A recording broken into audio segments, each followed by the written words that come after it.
Hi అండి. అందరికీ నమస్కారం. మన తెలంగాణలో ఉన్న రైతులకైతే గుడ్ న్యూస్ అయితే చెప్పడం అయితే జరిగింది. సీఎంగా రేవంత్ రెడ్డి గారు ఎప్పటినుంచో ఎదురు చూస్తున్న రైతులకైతే రైతు బంధు డబ్బులు, రైతు భరోసా డబ్బులు రైతుల ఖాతాలో జమ చేయడం అయితే జరుగుతుంది అని చెప్పడం అయితే జరిగింది. దాంతోపాటు గైడ్‌లైన్స్ కూడా మనకైతే ముందుగైతే విడుదలైతే చేసేశారు ఈసారి రాష్ట్ర ప్రభుత్వం నుంచి మనకి. సో, ముందుగా చూసుకుంటే ఏ జిల్లాల వారికొచ్చేసి ముందుగా డబ్బులు విడుదలైతే చేస్తుంది ఈసారి రైతు భరోసా సంబంధించిన డబ్బులు అనేది మనమైతే మాట్లాడుకోవచ్చు. అదేవిధంగా గతంలో హామీ ఇచ్చిన విధంగా ఇస్తారా లేదా అని చాలామందికైతే డౌట్ అయితే ఉండొచ్చు. సో, మనకైతే ఈ పండగ ఏదైతే ఉందో దసరా ముందు నుంచే రైతు భరోసా సంబంధించిన డబ్బులు అనేది పడతాయి.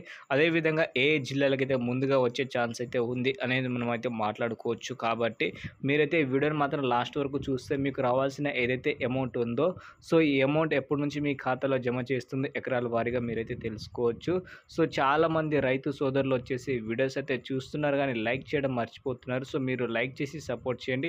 అలాగే మన రైతు సోదరుల కోసం వచ్చేసి రైతు భరోసా కానీ రైతు బంధు అదే విధంగా ఏ పథకం వచ్చినా సరే మన ఛానల్లో మీకైతే తొందరగా అయితే ఇన్ఫర్మేషన్ ఇస్తున్నాను కాబట్టి ఛానల్కి అయితే సబ్స్క్రైబ్ చేసుకోండి. ఓకేనా?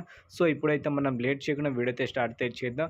ముందుగా చూసుకుంటే మనకి గత ప్రభుత్వం నుంచి రైతుల కోసం అయితే పెట్టుబడి సాయం కింద అయితే ప్రభుత్వం నుంచి నిధులు అనేది రావడం అయితే జరుగుతుంది. సో, అదేవిధంగా 2024లో ఎలక్షన్ ముందు కూడా మనకైతే కొన్ని హామీ అయితే ఇచ్చారు కాంగ్రెస్ ప్రభుత్వం నుంచి. సో, హామీ ప్రకారంగా రైతు భరోసా పథకం అయితే తీసుకొచ్చారు సీఎంగా రేవంత్ రెడ్డి గారు.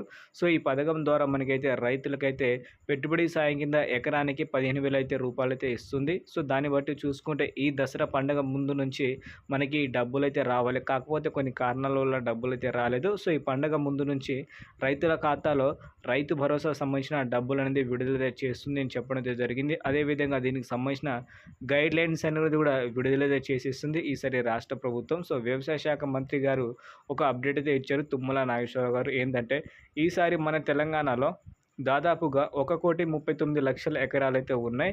సో, ఈ భూమికొచ్చేసి ఎవరైతే సాగు చేస్తున్నారో ఈ వానాకాలం పంటలు వేసిన రైతులు ఎవరైతే ఉన్నారో వీళ్ళకి మాత్రమే మేము ఏదైతే ప్రభుత్వం నుంచి వచ్చే నిధులైతే ఉన్నాయో రైతు భరోసా సంబంధించిన డబ్బులు, ఆ డబ్బులు మాత్రం వాళ్ళకైతే జమ చేయడం అయితే జరుగుతుంది అని చెప్పడం అయితే జరిగింది.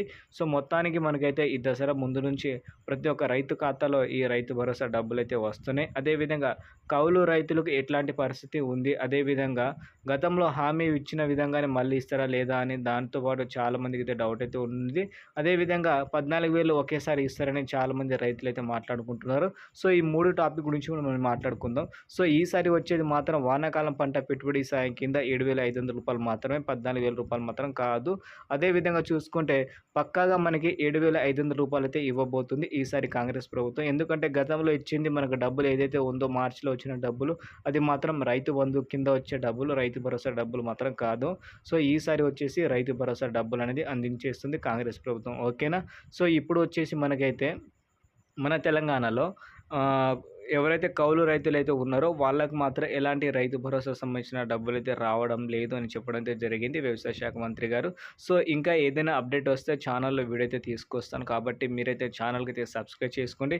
అదేవిధంగా మీకు ఈ డబ్బులు రైతు భరోసా డబ్బులు రాగానే వీడియో కింద కామెంట్ అయితే చేయండి. పక్కాగా కామెంట్ చేస్తే మాకు సపోర్ట్ అయితే ఉంటుంది కాబట్టి. అదేవిధంగా మీకు కూడా మీ తోటి రైతులు కూడా తెలుసుకోవచ్చు. సో, మీ నేము అలాగే ఏ డిస్ట్రిక్ట్ దాంతో పాటు ఎన్ని ఎకరాలు అనేది కామెంట్ అయితే చేయండి. ఓకేనా? సో, వీడియో నచ్చితే లైక్ చేసి ఛానల్‌కి అయితే సబ్స్క్రైబ్ చేసుకోండి. So, thank you.